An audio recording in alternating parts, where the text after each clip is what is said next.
E é melhor não colocar, tá? Porque eu quero todo mundo lendo a Bíblia mesmo e vamos meditar. Vamos para mais uma etapa, amém? Já falamos sobre a importância do chamado e de entendermos que fomos chamados, que nós somos servos do Senhor, amém? Tratamos bastante sobre esse assunto, de que Jesus, ele veio como servo, ele não veio para ser servido, mas para servir.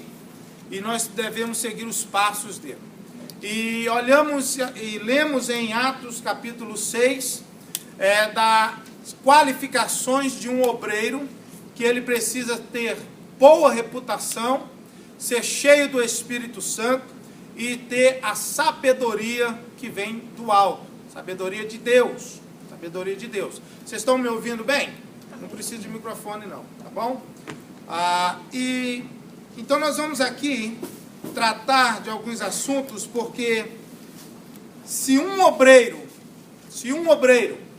ele não entender, se ele não entender que ele foi chamado para servir, ele, na verdade, ele não se torna digno de ser discípulo de Jesus.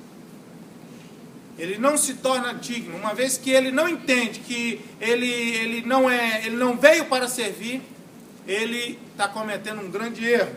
Um grande erro. Ele foi chamado para servir e foi chamado para servir com amor. Com amor. Nós vamos...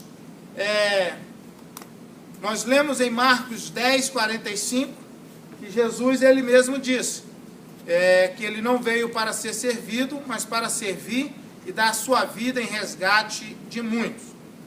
A obra do Senhor, ela precisa ser feita com amor. Com amor.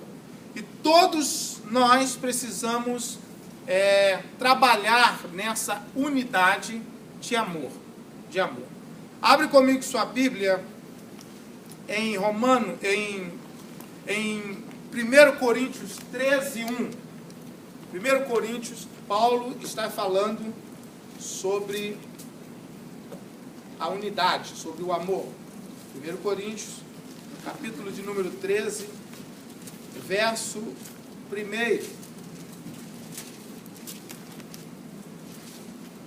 Um obreiro, ele tem que, não basta só servir, ele precisa servir com amor. Com amor. Não por obrigação, com amor. Olha o que o apóstolo Paulo, ele escreve à igreja de Corinto, dizendo, capítulo 13. Ainda que eu falasse as línguas dos homens e dos anjos e não tivesse amor ou caridade, seria como um metal que soa ou como um sino que tine. Ainda que eu falasse as línguas dos homens. Paulo, ele está dizendo, ainda que eu falasse todos os idiomas, poliglota, e não tivesse amor, para nada serviria. Se eu falasse a língua dos anjos, para nada serviria. Se eu não tiver em mim o amor. Seria como um sino que, quando balançado, só faz barulho. Infelizmente, nós encontramos muitas pessoas espalhadas por aí e que elas dizem discípulos, dizem obreiros, dizem fazer a obra, mas não tem amor. É como um sino que só faz barulho. Você vai ouvir a pessoa, você se decepciona. Você se decepciona, não há um amor. O amor não está presente.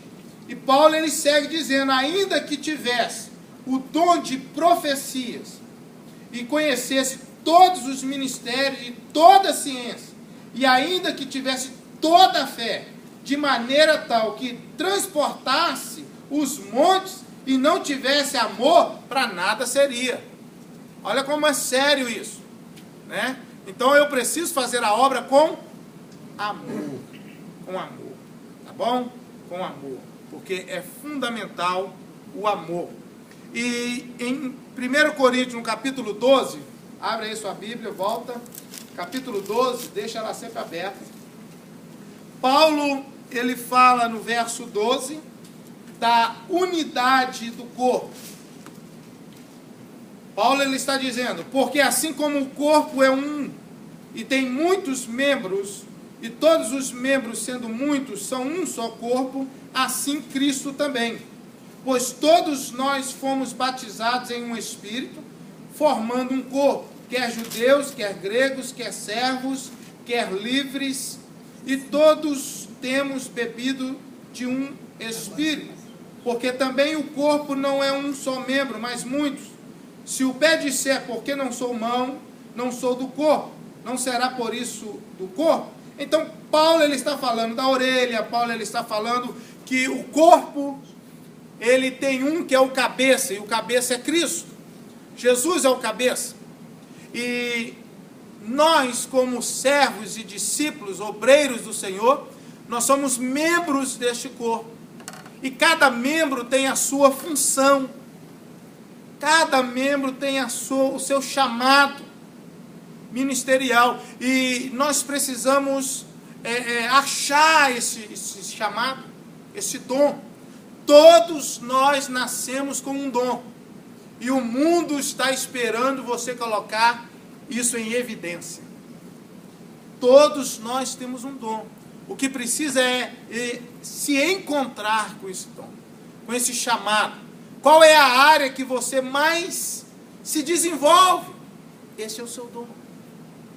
É criança, é sonoplastia, coreografia, na organização, é na limpeza, na tesouraria. E nós temos aqui pessoas que lideram essas áreas e que você pode procurá-las. Sebastião é na área das finanças deste ministério. Se você se encaixa, você sabe, procure Sebastião. Sebastião vai fazer uma análise, vai observar, vai trazer a nós. Na sonoplastia, a mesma forma, mas no som, né, Rodrigo, pastora Linda no louvor, Luiz no diaconato, na liderança, Donizete, enfim, professores, juniores, crianças, adolescentes, enfim, há áreas que podemos trabalhar juntos, unidos, com um propósito: servir o reino de Deus, alcançar almas, desenvolver esse chamado que Deus colocou dentro de você, não simplesmente para ficar aí parado, esperando que alguém te convide. Não, eu me apresento.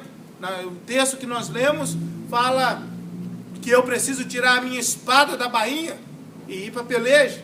Eu preciso me apresentar e dizer: eu estou aqui, pastor, líderes dos departamentos, me prontifico em servir e ser servo, e não ficar chateado, ter maturidade, se alguém chegar para você e dizer: olha, no momento o irmão aguarde, ou a irmã aguarde, e você vai continuar no mesmo desenvolvimento. Amém? Então nós encontramos aqui a unidade desse corpo, que cada um desenvolvendo e descobrindo a sua função no corpo, se torna leve a obra, se torna tranquila a obra. Se eu faço a obra, existe uma ilustração, né? A pastora Aline estava me falando esses dias, de que sempre as pessoas, elas arrumam um pretexto dizendo: eu pensei que aquela pessoa iria fazer, por isso que eu não fiz. Eu pensei que aquele obreiro iria chegar, então eu não fui mais cedo.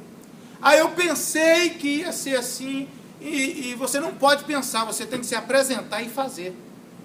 Você precisa fazer, você precisa ir, você precisa se desenvolver, você precisa deixar o Senhor usar você na obra dele. Afinal, nós somos um corpo, e tudo que a mão faz, todo o corpo vai ser beneficiado. Todo o corpo. Aquilo que a função da orelha, a função do nariz, todos os membros do corpo têm as suas funções, tem as suas funções. Amém? Então nós precisamos exercer isso. Há uma ilustração da carpintaria, né, que eu tenho ela aqui no meu iPad, que fala de o carpinteiro saiu e deixou todas as ferramentas ali e teve a reunião das ferramentas. Então o martelo bateu mais forte e disse: nós vamos fazer uma reunião e para ver quem vai ser o líder o líder das ferramentas, o líder desta área aqui. Então o martelo bateu e disse: eu sou o líder, porque eu sou o mais forte. E então o parafuso se levantou no meio daquela reunião e disse: não, você não pode ser o mais forte, o líder, só porque você é o mais forte. Você faz muito barulho, você é muito forte, você bate forte. Então o parafuso se apresentou. E logo se levantou outra ferramenta, o prumo se levantou, dizendo: não, o parafuso não pode, porque o parafuso dá muita volta. Então o parafuso não pode ser líder, o nosso líder. Então o prumo, falando que o parafuso não podia, levantou a lixa, aquela lixa áspera. E a lixa disse: olha, o prumo também não pode, porque o prumo é muito certinho. Ele quer tudo certinho demais, né? Então, o prumo saiu e a lixa ficou. Então veio o serrote. O serrote se levantou e ele disse: a lixa não pode, porque a lixa é muito áspera. Ela não sabe lidar com as situações, né? E assim teve aquela reunião, enfim, o carpinteiro adentrou novamente e pegou todas as ferramentas, o serrote, o nível, o prumo, a lixa, o martelo, o prego, o parafuso, e fez um móvel muito lindo, muito maravilhoso. E a conclusão foi que todos eram importantes na mão do carpinteiro. Amém.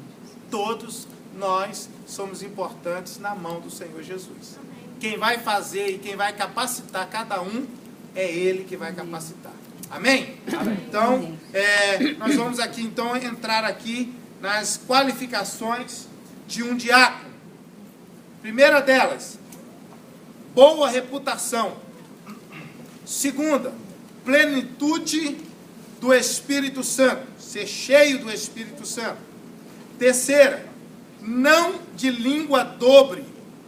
Quarta, abstinência de bebida alcoólica. Incorrupção. Um obreiro que a qualidade de incorrupção é qualidade ou estado incorruptível. A observância do ministério da fé numa pura consciência. Fidelidade conjugal. A educação e o governo dos filhos. O governo eficiente da casa. Nós vamos tratar de todas essas áreas, eu vou repetir para você daqui a pouco de novo. Amém? E a primeira delas é boa reputação. Boa reputação, como nós começamos a falar, sobre o obreiro, ele precisa ter um nome. A boa reputação é fundamental. Atos 6, capítulo 3. Diz assim o texto: escolhei, irmãos, dentre vós 7 homens de boa reputação. Ora, tais homens tinham que ter um conceito elevado diante do próprio povo, pois como poderia servir a casa do Senhor se não o tivesse? Reputação ou fama entende-se como a mesma coisa.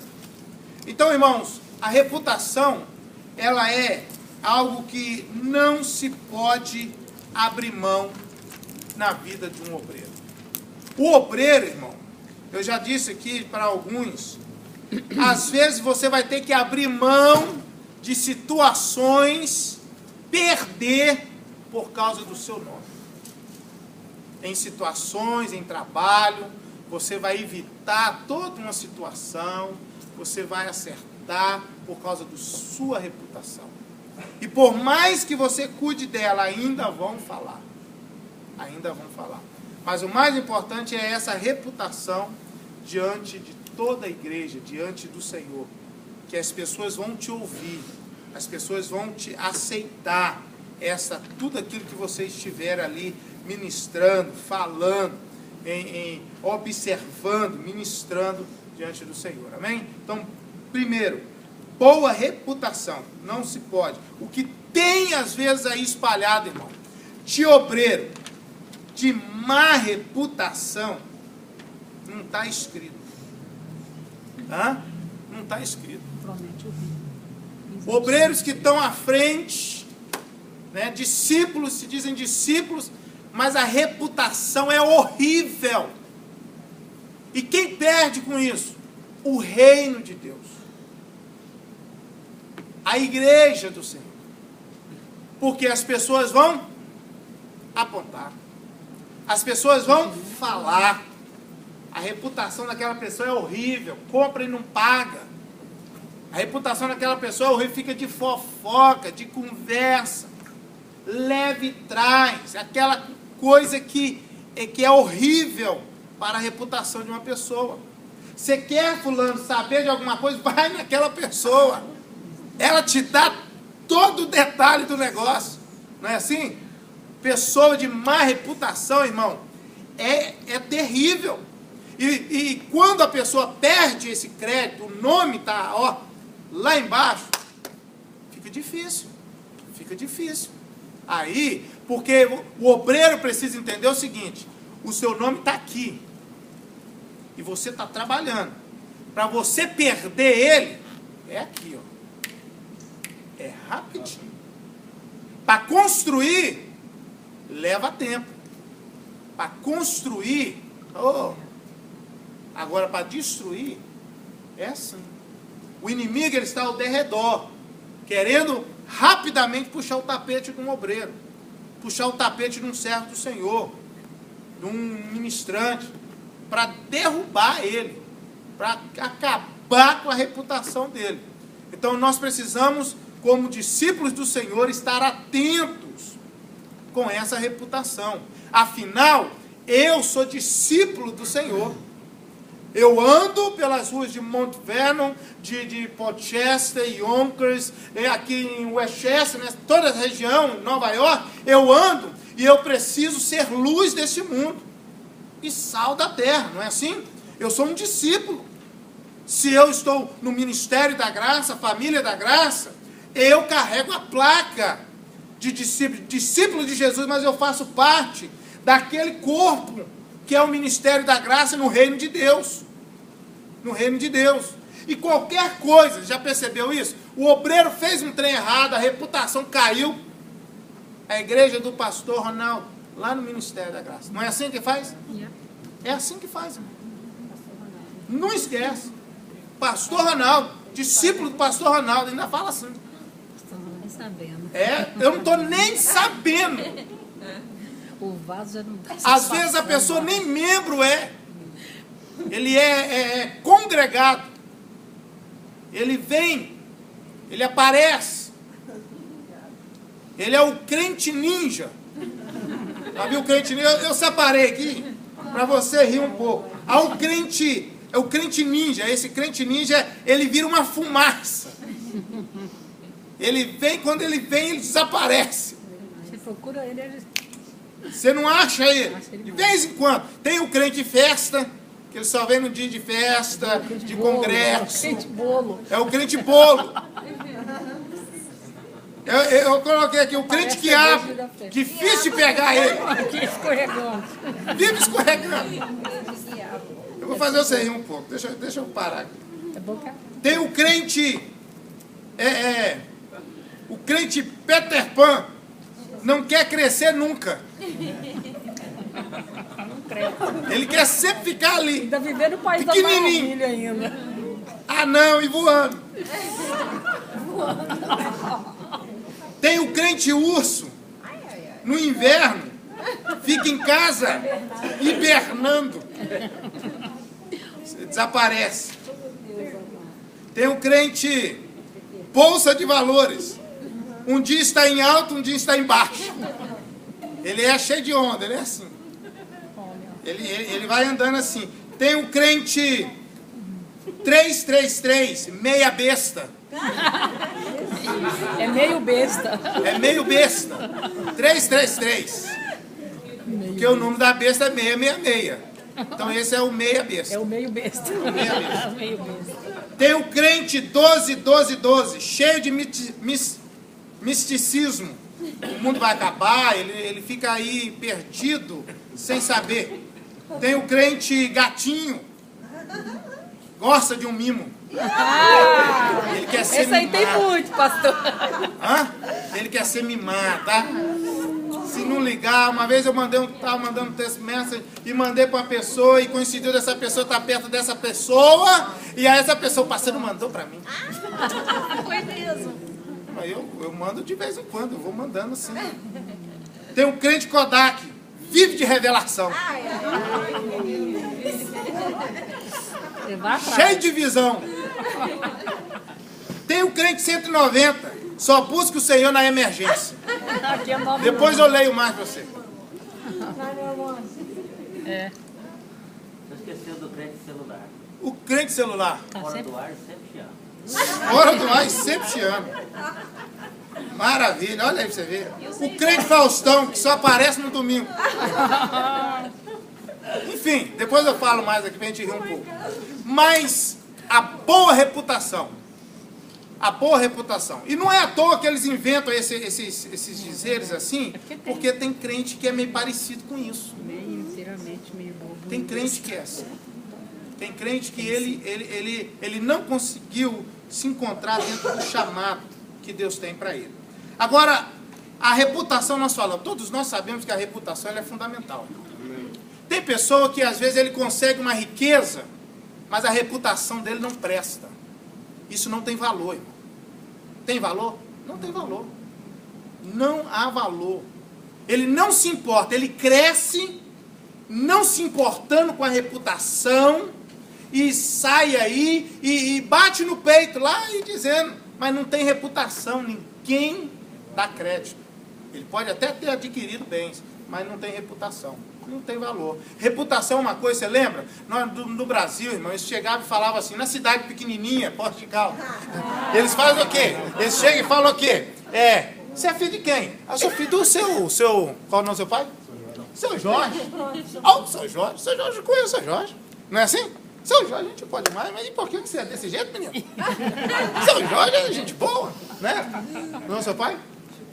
O seu Chico Navarro. Essa aqui, mas o seu Antônio Navarro é filho do Chico Navarro. Que é isso, rapaz? Mas seu pai é gente boa demais. Eu vou te liberar você. Pode ir, porque você é filho do Chico Navarro. Pode passar. Hã? Não é assim? Chegou aqui nos Estados Unidos e olha lá, vamos um exemplo, né? Chegou, quem é o seu pai? É o presbítero Luiz, o irmão Rodrigo, lá do São Sebastião da Grama. Aí eles olham, pode passar, rapaz. Aleluia. Não é assim? O Sebastião chega lá com a mala lá, carregando a mala, o peso, excesso de peso, e eles olham. Qual é o nome do pai, Sebastião? Seu João. Seu João? Mas quem não conhece Seu João? Seu João é conhecido nosso. Pode passar, não precisa pagar essa bagagem, não. Então a reputação, não é verdade? Reputação é muito importante. Muito importante, né, na nossa vida. Segundo ponto, ser cheio do Espírito Santo. Ser cheio do Espírito Santo. Atos 2, capítulo, verso 4, diz assim, todos ficaram cheios do Espírito Santo e começaram a falar noutras línguas, conforme o Espírito os capacitava. Os capacitava. O desejo de Deus é que todos venham ser cheios do Espírito Santo. Cheios. O Espírito Santo precisa... Eu sendo discípulo, confessando o Senhor, ele habita em mim. Ele já habita no homem, quando ele confessa o Senhor. E é ele que vai trabalhar na vida dessa pessoa. O Espírito Santo que vai desenvolver, vai lapidar, vai ser o intérprete, vai trabalhar na vida dessa pessoa, tanto no comportamento, no caráter, em todas as áreas. Uma vez que ele aceita Jesus, agora o Espírito Santo tem acesso, liberdade de trabalhar Ele vai capacitar, ele vai vocacionar, separar, enviar. É o Espírito Santo que faz isso. Ele vai dar sabedoria, ele vai fazer o homem entender que a reputação dele é algo que ele não pode abrir mão. É o Espírito Santo. O Espírito Santo vai trabalhando nessas áreas. E tanto que Deus quer que venhamos ser cheios dele, que João Batista, em Mateus 3,11, abre comigo, João 3,11, João Batista, ele diz o quê? Eu vos batizo com água para o arrependimento, mas virá após mim aquele que vos batizará com fogo e com o Espírito Santo, com o Espírito Santo com fogo. Amém? Amém. Então, quer dizer, a essência de receber mais de Deus, ele quer que venhamos ser cheios, venhamos ter mais, e o Espírito Santo que também vai dar a sabedoria que nós estávamos falando. É ele que vai dar, é ele que vai trabalhar. A Bíblia nos fala que ninguém podia contra Estevão, porque a sabedoria que Estevão falava era algo que os homens ali, sacerdotes, o povo ficava assim, ó. Mas aonde veio tanta sabedoria? É o Espírito Santo de Deus. Amém. Abre comigo aí, para você ler comigo. Atos 6:10. Atos 6:10. O Espírito Santo capacita o homem. Ele dá sabedoria ao homem. Olha o que diz o texto. Mas não podiam resistir à sabedoria e ao Espírito com que ele falava. Irmão, sabedoria, essa sabedoria do Senhor, do Espírito Santo, irmão, faz você entrar no meio de pessoas, trabalhar no meio de pessoas, e eles não vão te compreender. Eles não vão saber de onde veio tanta sabedoria, destreza nas palavras, porque o Espírito Santo faz isso. Todos estavam ali, e quando Estevão abria a boca, eles ficavam assim, mas como é que pode? Quando Pedro abria a boca, eles diziam, mas como é que pode? Isso são homens, o texto diz em Atos, mais à frente, o texto é claro dizer assim, são homens indoutos, são homens sem cultura, são pescadores, são homens que não estudaram. E como que eles falam com tanta autoridade, com tanta graça assim? Espírito Santo. Olha para o teu irmão e diz para ele, é o Espírito Santo que te faz. É ele que vai te capacitar, meu irmão, minha irmã. É ele que vai destrar você para a peleja. O negócio não é ir para a guerra, não, de qualquer jeito, não. É preparado pelo Senhor.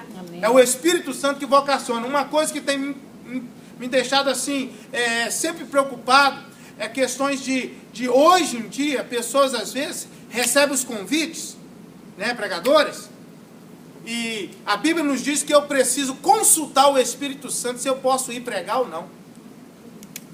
Se eu devo ir naquela igreja ou não. Mas mesmo, pastor, é de Deus, é para pregar a palavra, mas eu ando sobre a obediência do Espírito Santo. O texto nos diz que o Espírito, Paulo, Barnabé, eles chegavam e diziam, vamos orar para ver se nós vamos lá, porque o Espírito Santo sabe o que eles precisam ouvir. E hoje em dia você simplesmente encontra o quê? Pessoas que o convite veio, esse convite é mais alto, então eu deixo esse e vou nesse e estou indo. Estou pregando a palavra, estou ministrando a palavra. Não é isso que a Bíblia nos ensina. Eu preciso consultar o Senhor. Senhor, eu devo ir? Qual é a palavra que eu preciso ministrar lá? Quais são as áreas que o teu povo precisa ouvir? E não andar com uma mensagem, ou 5 mensagens, em todo Nova York, em todos os Estados Unidos, pregando. Não, eu preciso buscar através do Espírito Santo. Grupo de louvor não pode simplesmente chegar e escolher os hinos. Não, temos que orar, falar com o Senhor. Senhor, quais são as canções? Porque eles pagam um preço. Eles estão aqui nas quinta-feiras ensaiando, escolhendo os hinos. pensando no sábado, pensando em você, pensando na edificação da igreja. Então é o Espírito Santo que precisa trabalhar em nossas vidas. E esse texto aqui, eu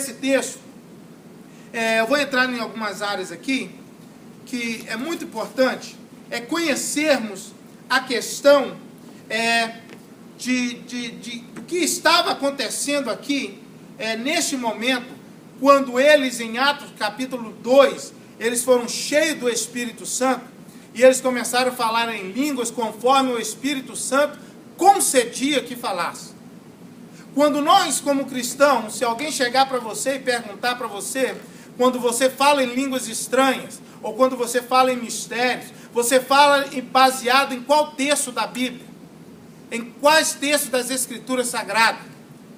O texto que nós usamos para declarar que nós falamos em línguas estranhas é 1 Coríntios 14, verso 2, quando Paulo ele está falando, e que nós falamos glossolalia, línguas estranhas, línguas que não é compreendidas, falamos em mistério porque falamos a Deus.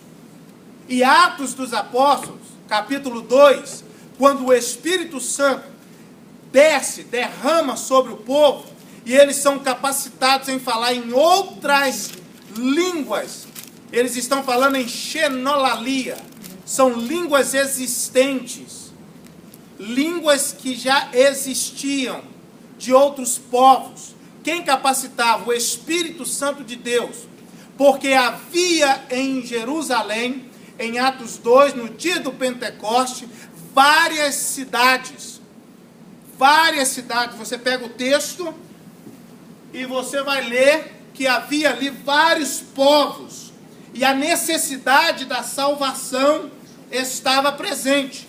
Então o Espírito Santo, ele chega e ele capacita aqueles homens para ministrar a palavra de Deus no idioma que eles pudessem entender. Chama-se xenolalia. Línguas existentes. Línguas existentes. Olha o que diz em 2 Atos capítulo 2, verso de número 7. E todos pasmavam e se maravilhavam, dizendo uns aos outros: por que não são galileus todos esses homens que estão falando? Como, pois, os ouvimos cada um na nossa própria língua? Pastor, qual a referência? Atos capítulo 2, verso 7, agora eu estou no verso 8. Diz assim: nossa própria língua em que somos nascidos. Havia ali presente partos e medos, elamitas e os que habitavam na Mesopotâmia, Judéia, Capadócia, Ponto e Ásia, Frígia. Eles estavam ali. E o Espírito Santo agora capacita eles. O derramamento, e eles começam a falar no idioma do povo que estava ali. Deus pode te usar para você falar em russo, em japonês, em francês, em qualquer língua de uma tribo, por amor a uma alma. E quem vai fazer isso é o Espírito Santo de Deus na sua vida. E isso chama xenolalia. Falar em línguas existentes, capacitado pelo Espírito Santo, e você nunca mais vai voltar a falar. Deus vai te usar naquele momento. E glossolalia é a língua que nós falamos. Abre sua Bíblia comigo. Em 1 Coríntios, capítulo 14. Paulo, ele pega e fala. E o que nós falamos é línguas desconhecidas. Falamos em mistérios para com Deus. Não falamos a língua dos anjos. Falamos uma língua, um mistério, em mistério. Falamos em mistério para com Deus. Em mistério para com Deus. 1 Coríntios 14, verso 2. Olha o que diz. Verso 1: segui a caridade e procurai com zelo os dons espirituais, mas principalmente o de profetizar. Porque se fala em língua estranha, não fala aos homens, senão a Deus. Porque ninguém o entende, e em espírito fala de mistérios. Então nós falamos em mistério, línguas estranhas. Línguas que o homem, quando fala em línguas estranhas, ele edifica a si próprio, o próprio espírito, a alma. E ele fala direto com Deus. E dentro de uma linha teológica, nós não falamos a língua dos anjos. Por isso que Paulo diz, ainda se eu falasse, ele não está dizendo que ele falava a língua dos anjos. Se eu falasse, se eu profetizasse, mas não tivesse amor, para nada serviria. Então Paulo ele está dizendo que nós não falamos a língua dos anjos porque Satanás era um anjo. E Satanás, quando nós falamos em espírito, em línguas estranhas, ele não sabe o que você fala. Só Deus sabe. Aleluia, por isso? Amém. Aleluia, entendeu isso? Então, a tua base como cristão, para o texto é 1 Coríntios, capítulo 14, verso 2. Falamos línguas em mistério, línguas estranhas, mas falamos em mistério para com Deus. Em que o Espírito Santo, ele é o intérprete. Lembra da Torre de Babel? Todos falavam a mesma língua, mas não entendiam. Eles falavam a mesma língua e não se entendiam no início, porque foi crescendo, e eles estavam ali e depois não conseguiam. A língua foi trocada e eles não se entendiam, porque não tinha a presença do Espírito Santo. Agora ali no Pentecoste, as línguas são uma só. E o Espírito Santo é o intérprete. O Espírito Santo está trabalhando como um intérprete no meio daquele povo, no Pentecoste. Eles estão falando as línguas e o Espírito Santo está interpretando. Amém? Então vamos lá. Vamos seguir aqui um ponto muito importante, que é a questão da língua da sabedoria espiritual. Já falamos da sabedoria espiritual, falamos. Maturidade, está ligada à maturidade. Não, vamos falar agora. Sabedoria espiritual, ainda está no texto de Atos. A sabedoria espiritual está ligada à maturidade. De acordo com a visão bíblica, a sabedoria é a forma como vivemos, agimos e reagimos às circunstâncias. É o reflexo da natureza divina em nossa existência. A sabedoria espiritual compreende em perícia da direção dos afazeres, prudência nas relações com as pessoas incrédulas, discrição, aptidão em ensinar a verdade, o conhecimento e a prática dos requisitos de uma vida reta e piedosa. Pessoas e piedosa. Escuta isso. Essa sabedoria que nós falamos, que vem do Senhor, nós precisamos ter para tratar com as pessoas lá de fora. Saber conversar com elas. Muitas das vezes, já recebi várias reclamações, às vezes, de pessoas quando você sai para evangelizar, dizendo que o crente maltratou elas. Que elas se colocaram no topo, sabe? E como apresentando para aquelas pessoas que elas não são dignas. Precisa haver uma sabedoria para lidar com essa situação, para falar a essas pessoas. Por isso que o amor precisa estar presente. O amor é fundamental. Olhar para essas pessoas com uma sabedoria divina, de saber lidar com a situação, de saber o que falar com elas, de mapear a vida dessas pessoas, de compreender o que elas estão passando, o que elas estão vivendo, o que elas enfrentam o dia a dia, para que você venha trazer o refrigério para elas, e não a cobrança. Às vezes você encontra crente cobrando, exigindo. Ele não entende. Os olhos deles estão cerrados, fechados. Ele ainda não tem uma compreensão. E quem vai fazê-lo compreender e entender é você. E nós precisamos saber qual é o método. Orarmos ao Espírito Santo de Deus. Senhor, Me dá graça para que eu possa falar com essa pessoa. Me dá graça para que ele venha ter os olhos abertos, para que ela venha compreender a palavra da salvação. Então, essa sabedoria, ela está ligada à maturidade. Uma maturidade que é fundamental na vida de um cristão, de um obreiro. E o outro ponto muito importante é sobre a honestidade. Honestidade. Um obreiro, ele tem que ser honesto, não é verdade? Isso não só um servo, um discípulo do Senhor. O homem, ele foi chamado para andar em honestidade. A Bíblia fala que Jó era reto, era justo. Agora imagina um discípulo do Senhor que não é honesto. Um discípulo do Senhor que não é correto com as suas coisas. Que vergonha que não é. Que decepção que não é. Um obreiro, uma pessoa que se diz obreiro, uma pessoa que se diz ser luz do mundo, sal da terra. Um obreiro que se diz que está ali e está fazendo a obra, mas que não é honesto. Que triste que é, que reputação horrível.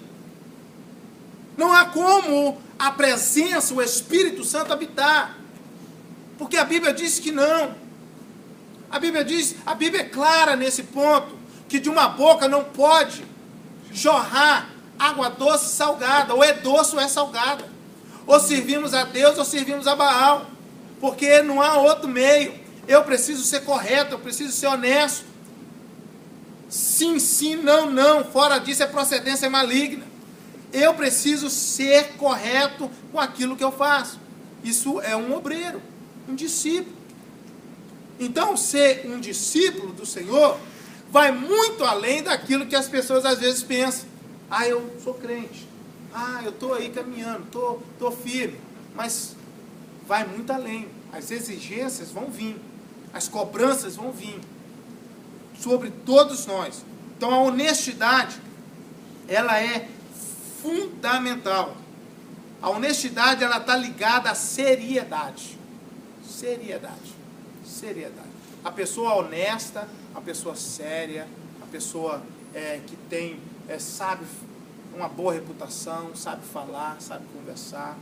Porque seria lamentável um obreiro em que as pessoas ou as irmãs não poderiam chegar perto dele, ele como na portaria recebendo as pessoas e não terem, ele não ser sério, não ser uma pessoa correta.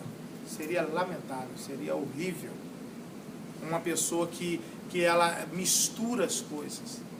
As pessoas que não sabem lidar com as pessoas. Isso seria lamentável. Isso não pode acontecer na vida de um obreiro. Um obreiro não saber lidar com as situações. Outro ponto importante que eu quero tratar muito sério, é a língua dobre. A língua dobre. Abre comigo em 1 Timóteo, capítulo de número 3. Capítulo de número 3. Deixa eu ver aqui.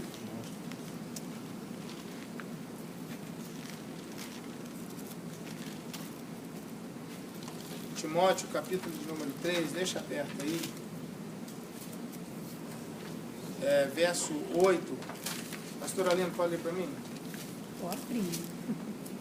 Verso 8, pastora missionária Meire, pode ler? Da mesma sorte, os diáconos sejam honestos, não de língua dobre, não dado ao muito vinho, não cobiçosos de torpe ganância.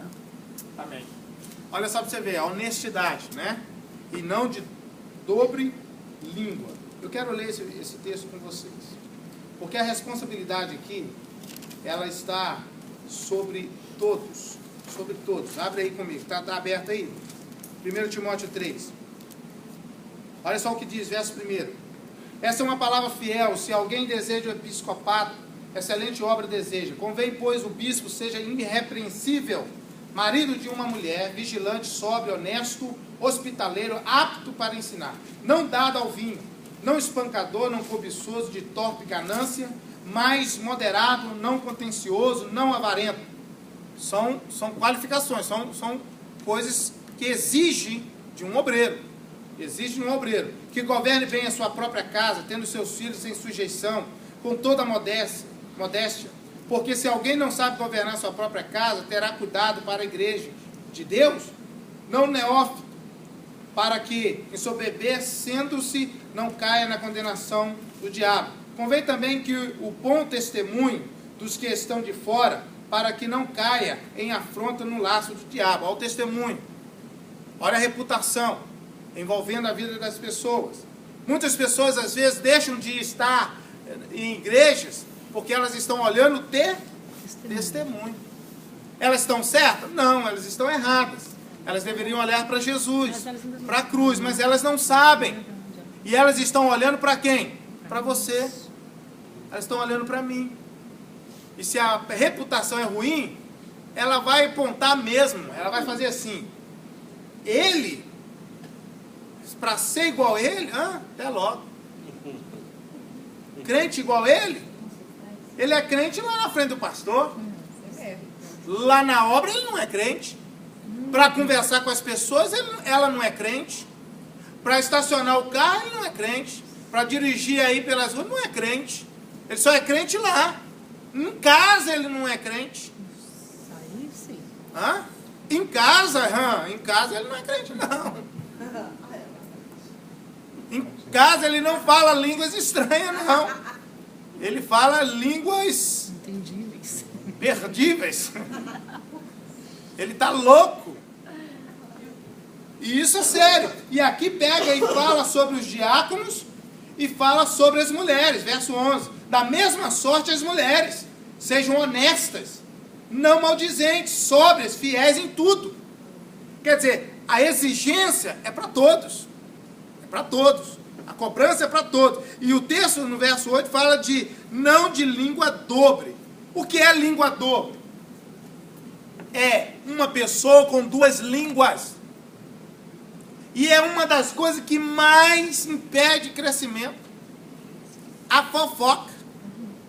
Não é assim? Uma pessoa de língua dobre, ela não é confiável. Você não pode confiar numa pessoa de duas palavras. Não, ninguém confia, irmão. Ninguém confia.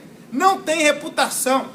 Uma pessoa que ele é de língua dobre, que fala perto de você, ele concorda. Aí, perto do outro, ele já mudou a história. Ele já concorda com o que o outro falou. Essa pessoa não tem peso que ela fala. Tem? Não tem peso. O que ela fala não tem peso. Uma pena. E essas pessoas, existem pessoas assim. E que se dizem obreiros. E isso é triste. Em Mateus 5, verso de número 37, na verdade, 33, até o 37. Vocês também ouviram o que foi dito aos seus antepassados. Não jure falsamente, mas cumpra os juramentos que você fez diante do Senhor. Mas eu digo, não jure de forma alguma, nem pelos céus, porque é o trono de Deus, nem pela terra, porque é o estrado de seus pés, nem por Jerusalém, porque é a cidade do grande rei. E não jure pela sua cabeça, pois você não pode tornar branco ou preto nenhum fio do seu cabelo. Seja o seu sim, sim e não, não. E a passar disso, vem do maligno. A pessoa de língua dobre, de duas línguas, ele gosta de jurar.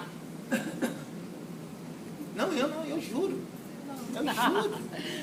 Você não pode jurar. Você viu o texto que Jesus está dizendo? Você não pode tornar um fio do seu cabelo branco.